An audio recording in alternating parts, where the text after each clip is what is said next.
Hello and welcome to another edition of Resources for Life TV at resourcesforlife.com. My name is Greg Johnson, and this is a video response to Sherman from Maryland, who writes in asking about how to stop trolls. So in answering his question, I should explain what a troll is and why would we want to stop them and how to do that. So basically, what a troll is typically would be somebody who has joined an online community for something other than the intended purpose of that online community. So they are there as perhaps a paid salesperson for a company. They're trying to sell a product, so they join this community, pretend to be, interested in trucks, and then they keep mentioning, hey, Ford has a great sale on trucks. So basically, they are just a mouthpiece for some corporation that's paying them. Other people are trolls, and they're just volunteering to promote some organization and get the word out about an organization. Some companies actually solicit volunteers to help promote maybe another online community. So you'll see somebody, let's say in one online community, talking about, hey, I'm having a great time over in this other online community. They may do that for money or maybe for credits, but those are some examples of trolls. I suppose another example of a troll would be somebody wanting to find out more about a person, maybe almost like a stalker of sorts, pretending to be somebody they're not, going in to find out more information. But generally that's what a troll is there for.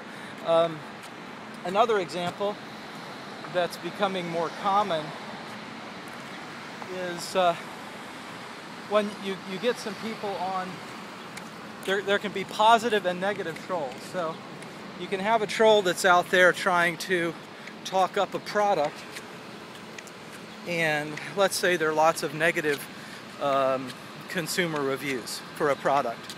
Well, these trolls might be employees at a company who do not disclose that they are employees. They just go online and say, oh, I bought this product and it's been great and customer service is wonderful.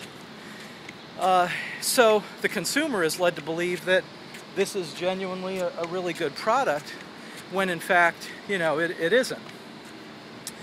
So that's another kind of a troll.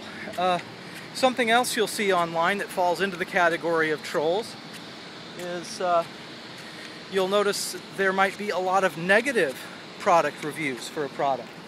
Well, this happens when a competing company sends out their own trolls, people pretending to be genuine customers, but they're not.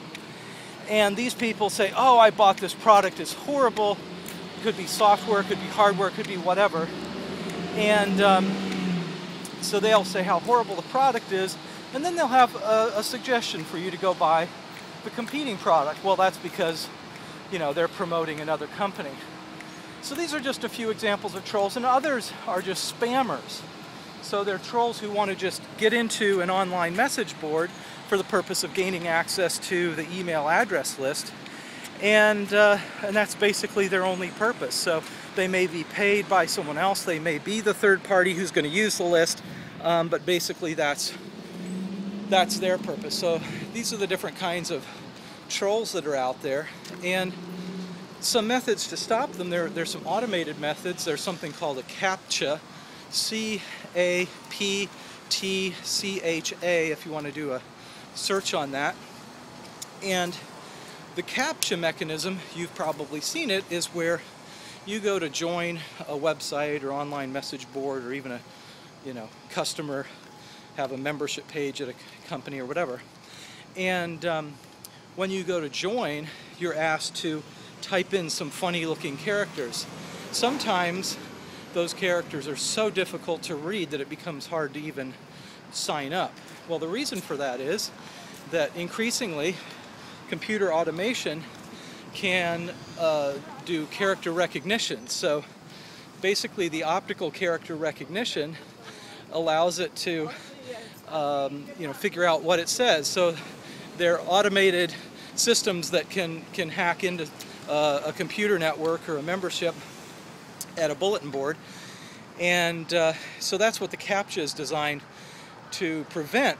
But the more sophisticated the automated systems become, the more difficult they are to read. So that system kind of fails. So with that as a background, the question is then, what can you do about these sort of hackers and trolls, as we call them? Yahoo uses an interesting method.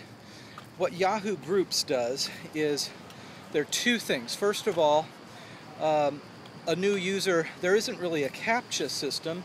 The new user actually has to type a little message, maybe a sentence or two, to the group moderator.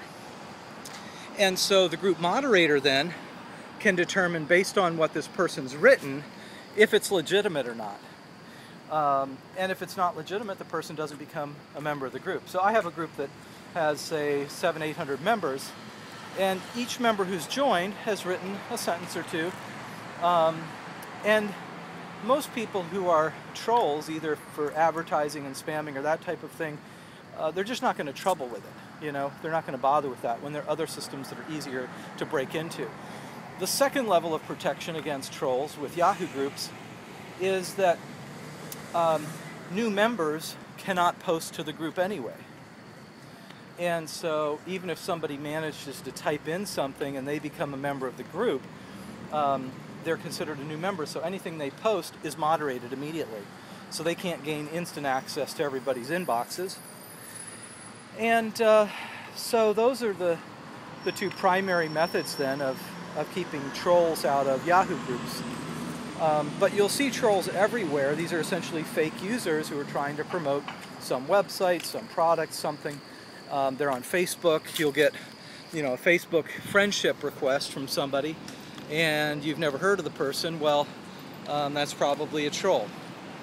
And so that's basically it. And the best way to stop it is to install some, applications that will filter them out, like Yahoo Groups does, or just depend on your membership to also alert you to those problems. Hey, so that's the update for today. Thanks.